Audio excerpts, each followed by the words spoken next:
지난 시간까지 해서 우리는 어두운 가운데 살아가던 우리들에게 생명의 빛을 비추기 위해 이 땅에 찾아오신 예수님과 또 이제 빛으로 오신 예수님을 증거하는 사명을 따라서 철저하게 자신을 내려놓고 오롯이 예수님만을 증거하는 삶을 살았던 세례 요한에 대해서, 또한 예수님께서 공생의 사역을 시작하시기 전에 그 사역을 함께 감당해 나갈 몇 명의 제자들을 부르시는 장면들을 함께 살펴보았습니다.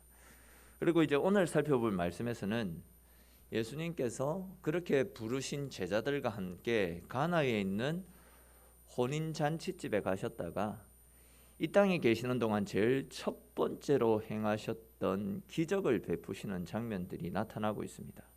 오늘은 그와 관련된 내용들을 우리 좀 자세히 살펴보도록 하겠는데요. 사실 오늘 본문 말씀 우리 너무 잘 알고 있는 말씀 중에 하나입니다. 잠시 본문의 내용을 간단하게라도 정리를 해드리면, 갈릴리 지방에 있던 가나라는 동네에서 혼인잔치가 벌어졌습니다. 예수님의 어머니 마리아와 예수님, 그의 제자들까지도 그 혼인잔치에 청함을 받았습니다. 이걸로 봐서 예수님과 굉장히 가까운 사이에 있던 사람의 혼인잔치가 열린 것이 아닌가 추측할 수 있습니다. 근데 이제 잘 알고 계시듯이 당시 유대 사회에서는 혼인잔치가 짧게는 일주일, 길게는 또 열흘간 계속 지속되어졌더랬습니다. 근데 이제 그렇게 한창 잔치가 벌어지고 있는 상황 가운데 포도주가 떨어져 버렸습니다.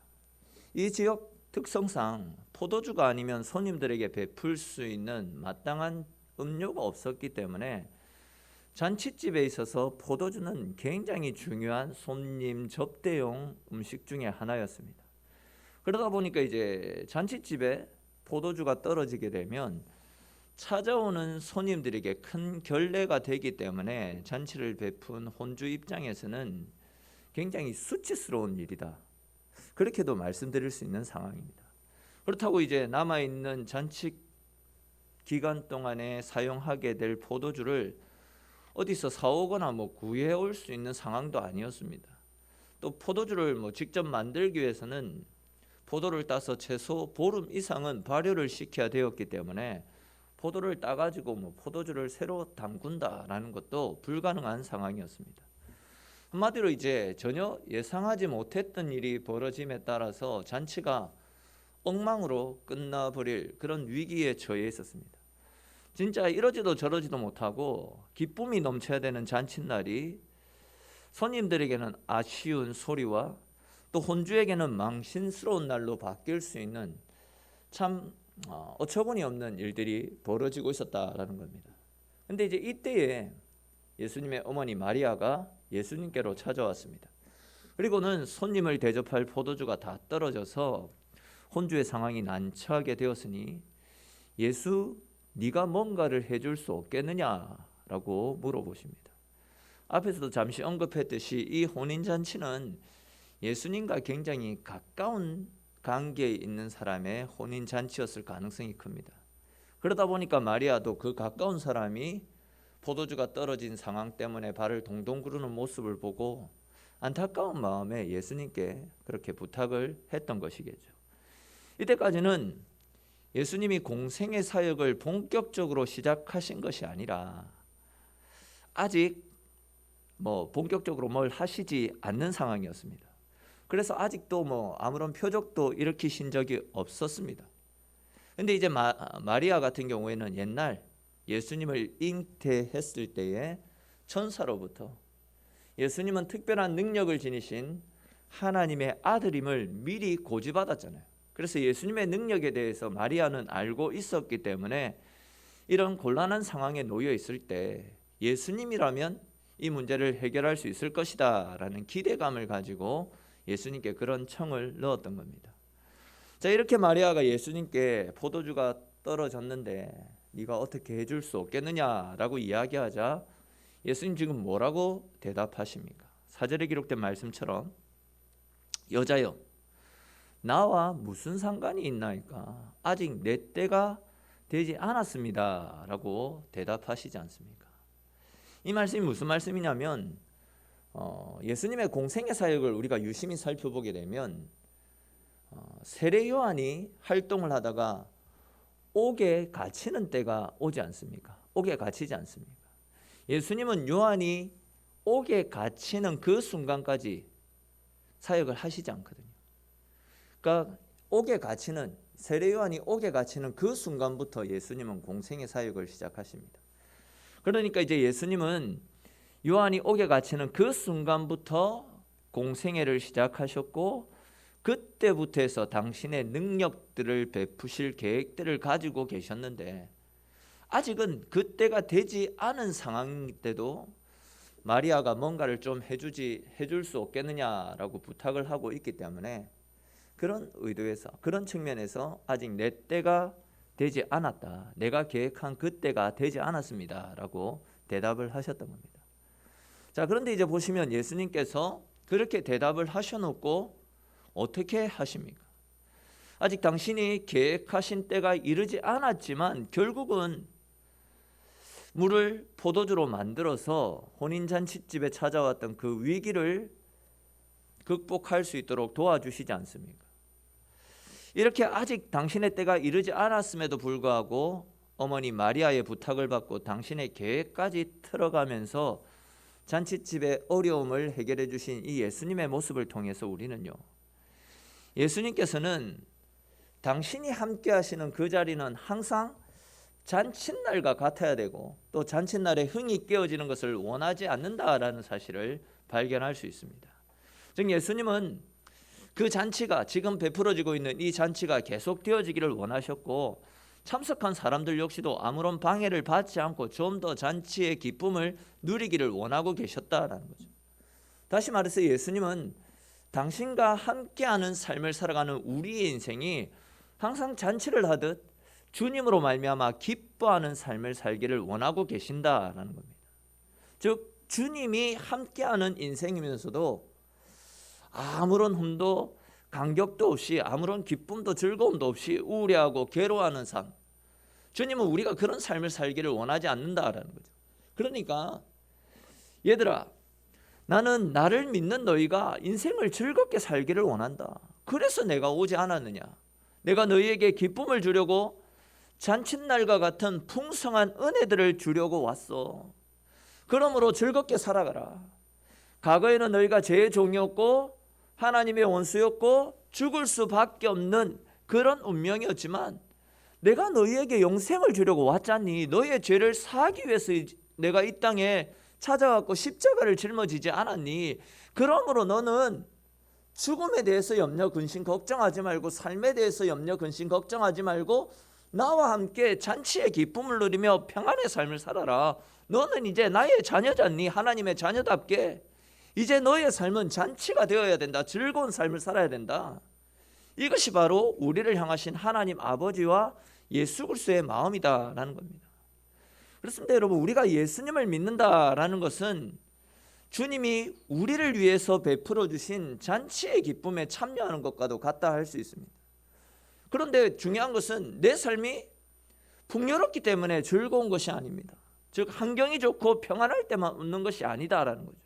그럴 때는 누구나 다 웃을 수 있고 그럴 때는 누구나 다 기뻐할 수 있습니다. 우리 그리스도인이라고 한다면 지난 송구영 신예배 때에도 말씀드렸던 것처럼 우리의 삶 가운데 괴로운 일이 있어도 환경이 우리를 짓누르고 상황이 우리를 힘들게 한다 할지라도 벌레만도 못한 나를 선택하셔서 당신의 자녀 삼아주시고 친구로 삼으셔서 언제나 함께 하시겠다라고 말씀하시고 당신의 의로운 오른손으로 우리를 붙잡아 주시겠다라고 약속하신 우리 주님으로 말미암아 언제나 어떤 상황 가운데서도 잔칫날의 기쁨을 누리며 은혜 가운데 살아가는 복된 삶을 살아가야 된다라는 거죠. 이것이 하나님이 우리를 사랑하시는 방법이고 또 주님이 이 땅에 찾아오신 이유 아니겠습니까? 계속해서 이어지는 말씀에도 보시면 잔치가 이렇게 잔치답지 못하고 아쉽고 원망스러운 말과 미안한 마음으로 가득 차게 될 상황에 예수님이 계신 것을 볼 수 있습니다. 참 슬픔의 현장에 예수님이 계셨습니다. 그리고 그곳에 계셨던 예수님, 즉 우리 인생의 잔치가 끊어지기를 원하지 않는 예수님께서 그 잔치에 생겨나게 될 뻔했던 불평의 소리와 아쉬움의 소리를 사라지게 만드셨고, 또 혼주의 입장에서는 손님들에게 미안했던 마음들도 우리를 위해서 최상의 포도주를 제공했다라는 손님들의 칭찬의 소리로 인해서 의기양양하게 바뀌는 것을 볼 수 있습니다. 즉 위기의 상황이었는데 예수님이 계셨기 때문에 그 위기의 상황이 오히려 축제의 상황으로 바뀌게 되었다라는 겁니다. 이와 마찬가지로 우리의 삶 속에서도 우리가 예상하지 못했던 일들로 인해서 무엇인가 또 채워지지 않고 무엇인가 부족함을 느끼게 될 때가 종종 있을 것입니다. 그것 때문에 실망이 밀려오고 좌절과 패배감이 밀려올 때도 있을 것입니다. 신앙생활에 대한 회의감마저 밀려올 때도 분명히 있을 것입니다. 하나님의 자녀라고 왜 어려움이 없겠습니까? 하나님의 자녀라고 왜 아픔이 없겠습니까? 오히려 우리가 믿음 생활을 제대로 하게 되면 우리를 믿음의 길에서 떼어 놓으려고 하는 사탄의 공격들이 강력하게 우리를 치고 들어오기 때문에 우리는 그 사탄의 공격으로 말미암아 오히려 더 많이 힘들고 더 많이 어려울 수도 있습니다. 그러나 여러분, 염려하거나 걱정하지 마십시오. 우리가 고난받고 아파하는 현장에 주님이 함께하고 계십니다. 우리를 둘러싼 그 어떤 결박과 어떠한 고통도 우리가 주님을 모시고 주님과 함께하는 삶을 산다면 고난은 떠나가고 주님으로 말미암는 풍성한 잔치의 기쁨을 누릴 수가 있습니다. 즉 아무리 우리가 큰 고난과 어려움이 있어도 그 고난의 현장 가운데 주님이 나와 함께하고 계시다라는 사실을 믿고 주님께 우리의 어려운 문제들을 내어 맡길 수만 있다라고 한다면 주님으로 인해서 우리는 누구도 상상하지 못했던 놀라운 은혜와 반전의 드라마가 우리의 삶 가운데 펼쳐지게 될 줄로 믿으시기를 축원합니다. 그런데 여러분, 중요한 것은요, 주님께서 우리에게 매 순간순간 잔치와 같은 삶을 살게 해주시려고 우리에게 오셨지만 누구나가 다 그 잔치의 기쁨을 누리며 매 순간순간마다 잔치와 같은 그런 분위기를 누리며 살아가는 것이 아닙니다. 오늘 본문에서는 우리가 주님과 함께, 그러니까 주님으로 말미암는 매 순간순간의 잔치의 기쁨을 누릴 수 있는 두 가지 방법을 소개하고 있는데, 그 첫 번째 방법은 말씀대로 순종하는 겁니다. 말씀대로 순종할 때에 우리는 매 순간순간마다 주님과 더불어 잔치의 기쁨을 누릴 수 있다라는 겁니다. 앞에서도 살펴보았듯이 지금 잔치집에 포도주가 떨어진 상황입니다. 그때 예수님의 어머니가 예수님께 포도주가 다 떨어졌다라고 이야기합니다. 그리고는 마리아가 하인들에게 예수님 무슨 말씀을 하시든지 그대로 행하라라고 당부하지 않습니까? 하인들이야 당연히 주인이 시키는 대로 순종하고 따라야만 합니다. 그렇기 때문에 이 하인들도 마리아의 말을 듣고 예수님의 지시가 내려오기를 기다리고 있었을 것입니다. 그런데 그렇게 예수님의 지시가 내려오기를 기다리던 하인들에게 예수님께서 정말 이해하기 어렵고 순종하기에는 더 힘든 어려운 것을 시키는 것을 볼 수 있습니다. 그 일이 무엇입니까? 손발을 씻는 항아리에 물을 가득 채워서 연회장에게 갖다 주라라는 말씀입니다. 안 그래도 지금 연회장은요, 잔치가 끝나기도 전에 포도주가 다 떨어진 상태라서 신경이 곤두서 있는 상태입니다. 이렇게 예민한 사람에게 만약에 손발을 씻는 항아리에다가 물을 담아서 이것이 포도주입니다 라고 갖다 주었는데 물이 포도주로 바뀌지 않았다라고 한다면 지금 하인의 입장에서는 자칫했다가 연회장을 농락했다라는 제목으로 당장 쫓겨나거나 심하면 맞아 죽을 수도 있는 상황 아니겠습니까? 그런데 이 하인은 예수님이 항아리에 아기까지 물을 채우라고 하시니까 예수님의 분부대로 항아리에다가 물을 채웠습니다. 또 그것을 연회장에게 갖다 주라라고 말씀하시니까 또 그 말에 순종해서 물을 가득 채운 그 항아리를 연회장 앞에 갖다 주었습니다. 그러자 포도주가 다 떨어져서 걱정을 하고 있던 연회장이 하인이 떠다 놓은 그 물로 만든 포도주를 맛보고는 깜짝 놀라게 됩니다.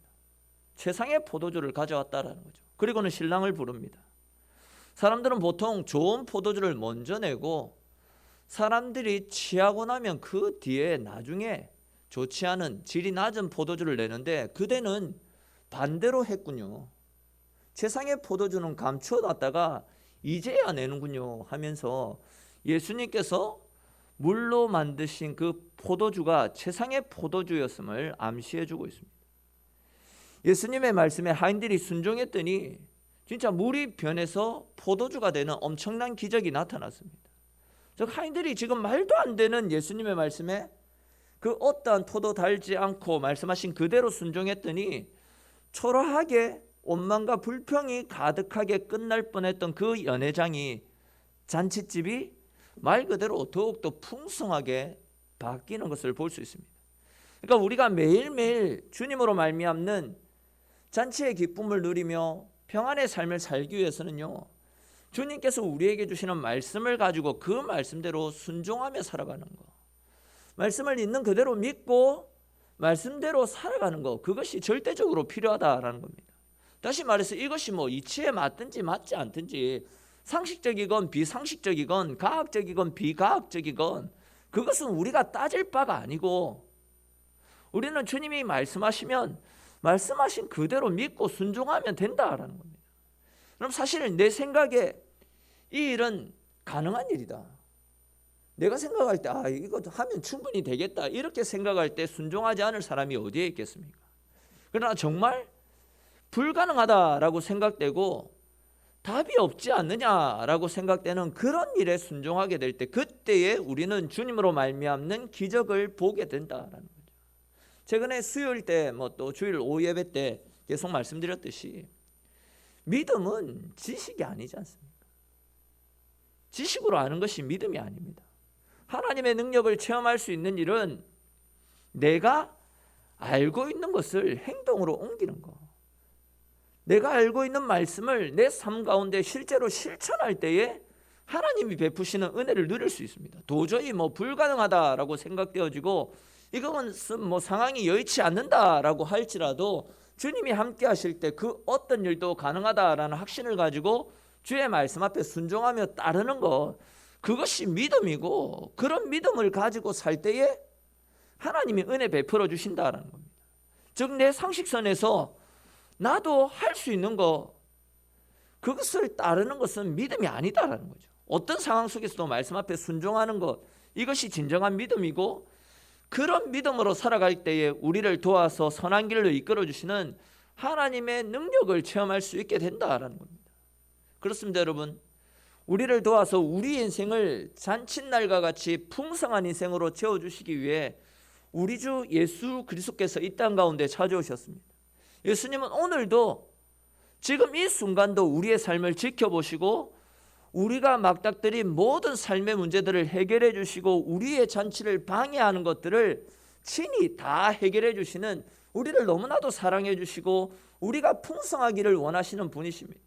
혹 우리의 삶에, 그리고 우리의 가정에 우리가 누릴 수 있는 잔치가 이미 벌써 끝나 있지는 않습니까? 그렇다고 해서 여러분 절망하지 마시고, 그렇기 때문에 예수님을 찾으십시오. 말씀대로 순종하고 그분께 우리 인생을 맡기십시오. 말씀대로 믿고 순종하였던 문둥병자가 깨끗하게 치료를 받지 않았습니까?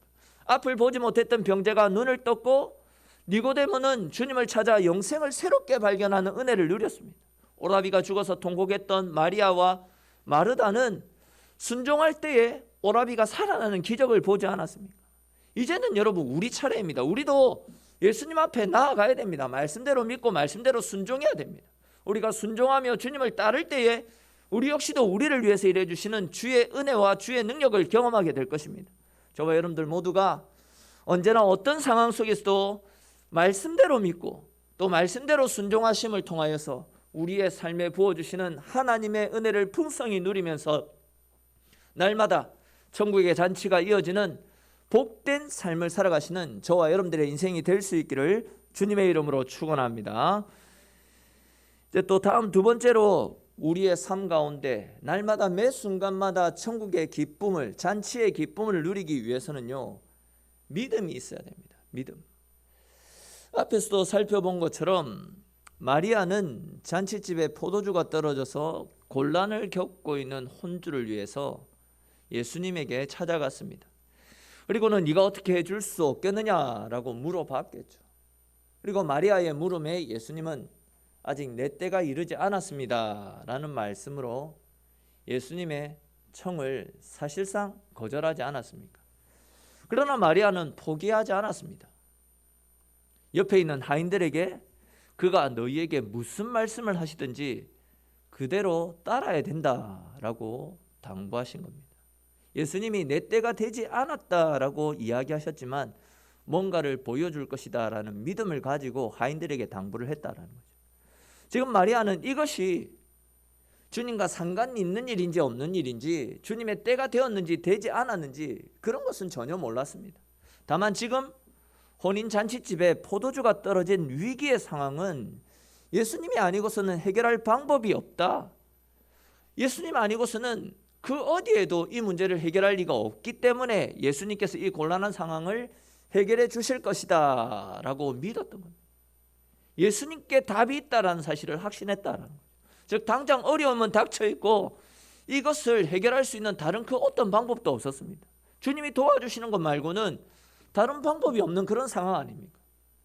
마리아는 그런 믿음으로 그가 무엇을 하든지 무엇이라고 말씀하시든지 그 말대로 순종하라라고 하인들에게 단단히 일러 두었던 것이죠. 이에 예수님께서도 그런 마리아의 믿음을 귀하게 보시고 그 물을 변화시켜서 포도주로 만들어 주셨다는 겁니다. 우리는 이것을 통해서 우리가 가진 믿음은 하나님의 능력을 움직이는 힘을 가지고 있다라는 사실을 발견할 수 있습니다. 그렇습니다, 여러분. 믿음은요, 하나님의 능력을 움직이는 힘을 가지고 있고 주님과 상관없는 일까지도 상관있게 만드는 엄청난 힘을 가지고 있습니다. 사실 여러분, 혼인잔치집에 포도주가 모자라는 것, 엄밀히 말하면 주님과 상관없는 일이잖아요.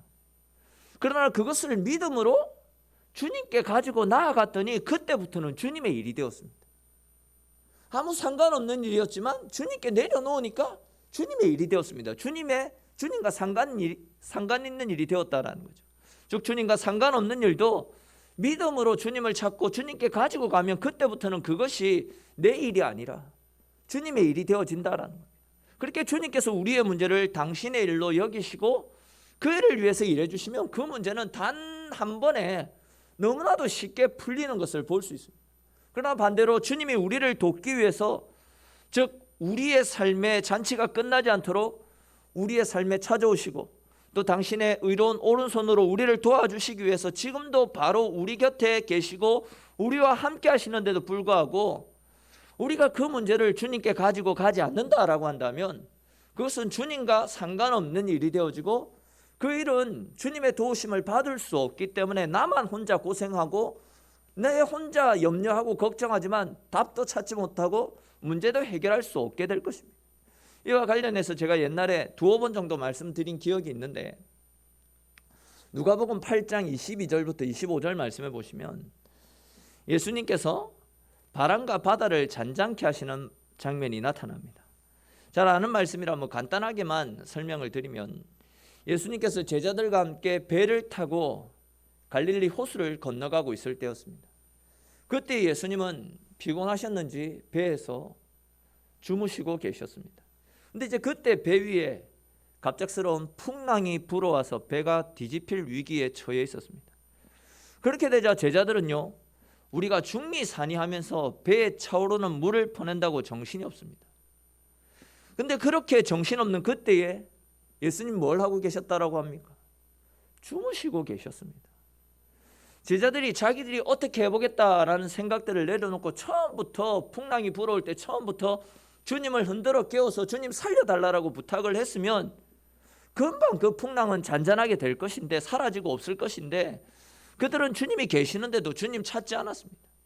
자기들이 뭔가를 해보겠다라고 자기들의 힘으로 노력으로 계속 물을 퍼내고 있었습니다. 그리고는 해도 안 되니까 고생만 잔뜩 하다가 겨우 예수님을 깨우지 않았습니까? 그렇게 주님을 깨우자 주님께서 바람과 바다를 꾸짖고 잠잠하라라고 한마디 하셨는데 곧바로 풍랑이 그치고 바다가 잔잔해지는 것을 볼 수 있지 않습니까?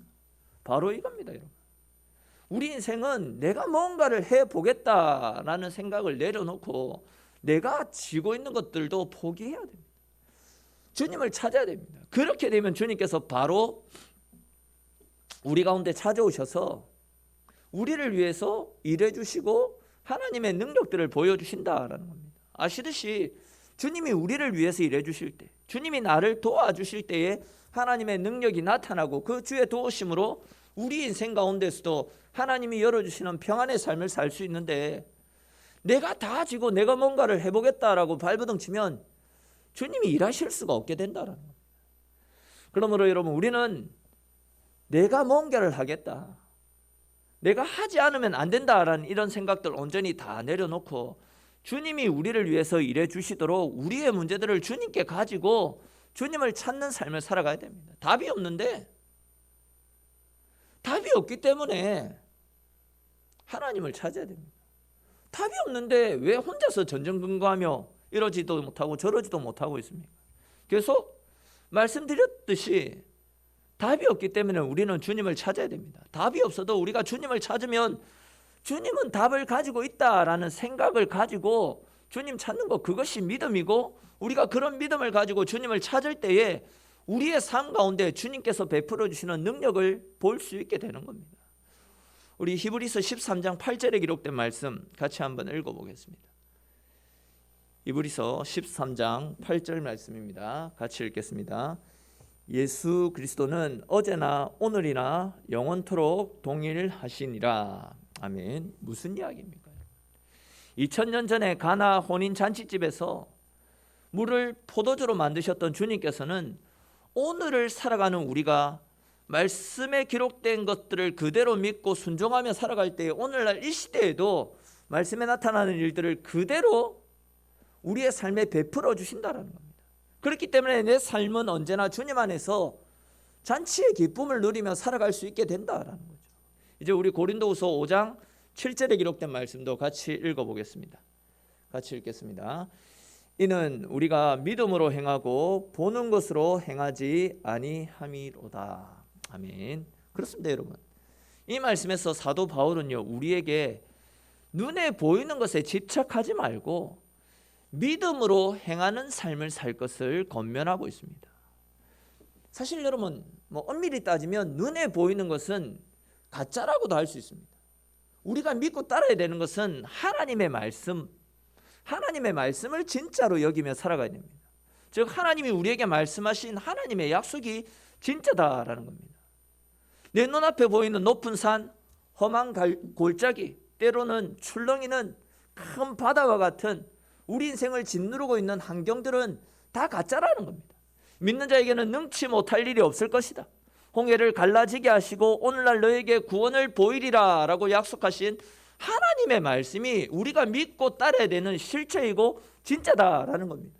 또 내가 아프고 병든 것, 눈앞에 보이는 현상들, 내 인생을 짓누르는 그런 환경들이 진짜가 아니라 병든 자에게 손을 얹은 즉 그 병이 나으리라 라는 주의 말씀이 진짜라는 겁니다. 내가 사망의 엄침한 골짜기를 다닌다 할지라도 주께서 나와 함께 하시겠다라고 말씀하시는 그 말씀이 진짜이기 때문에 우리는 진짜인 하나님의 말씀을 믿고 하나님께 우리 인생을 맡기고 하나님을 따르는 삶을 살아야 된다라는 것입니다. 사랑하는 성도 여러분, 하나님은 신실하신 분이심을 믿으시기를 바랍니다. 하나님이 신실하시기 때문에 하나님이 우리에게 주신 약속의 말씀은 반드시 이루어진다라는 사실도 믿으시기를 축원합니다. 하나님은 신실하신 하나님이시기에 우리가 약속의 말씀을 붙잡고 말씀 따라 믿음으로 살아가게 될 때에 성경에서 약속한 하나님의 은혜와 능력들이 2022년 우리의 삶 가운데도 동일하게 나타나게 될 것입니다. 저와 여러분들 모두가 이런 믿음으로 살아가셔서 올 한 해 2022년 올 한 해 동안 날마다 주님이 우리에게 베풀어 주시는 풍성한 잔치의 기쁨을 누리면서 매일매일이 주님으로 말미암아 감사가 넘치고 주님께서 주시는 은혜가 풍성한 복된 한 해를 살아가시는 저와 여러분들의 삶이 될 수 있기를 주님의 이름으로 축원합니다.